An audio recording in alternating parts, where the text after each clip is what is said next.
2017 ዓመተ ምህረት ለ1984ኛ ዙር ለጌታችን ለመድኃኒታችን ለኢየሱስ ክርስቶስ ትንሣኤ በዓል በሰላም አደረሳችሁ አደረሰን እያለን አጫጭር የፋሲካ ዜናዎችን ወደ እናንተ እናቀርባለን። ሰንበቱ ካለፈ በኋላ መግደላዊት ማርያምና ሁለተኛው ማርያም ሽቶ ይዞ ሊቀቡት ወደ መቃብሩ አብሮ ሄዱት። የጌታ መልአክ ከሰማይ ስለወረደ ታላቅ የምድር መናወጥ ሆነ። ድንጋዩም አንከባልሎ በላዩ ተቀመጠ።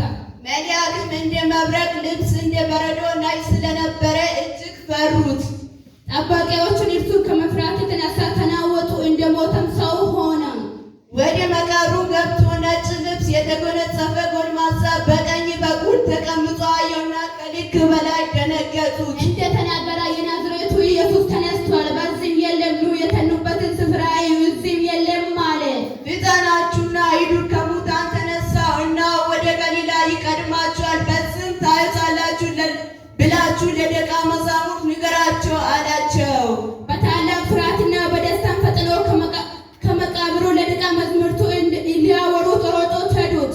ኢየሱስም አገኛቸውና ደስ በላቸው። እነርሱም ቀርቦ እግር ይዞ ሰገዱለት። በዚያን ጊዜ ኢየሱስ አትፍሩ፣ ሄዳችሁ ወደ ገሊላ እንደሄደ ለወንድሞቹ ተናገሩ፣ በዚህም ያዩናል አላቸው። ሲሄዱ ሳለ እነሆ ከጠባቂዎች አንዳንዱ ወደ ከተማ መዓት የሆኑ ሁሉ ለካህናት አለቃዎች አወሩ።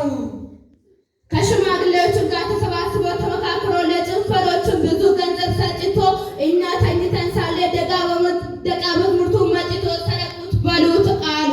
11 ደቀ መዛሙርት ግን ኢየሱስ ወደዛቸው ተራራ ወደ ገሊላ ሄዱና ባዩት ጊዜ ሰገዱለት። የተጠረጠሩት በእነርሱ ውስጥ ነበሩት። ኢየሱስን ቀርቦ እንዲህ ብሎ ተናገራቸው፣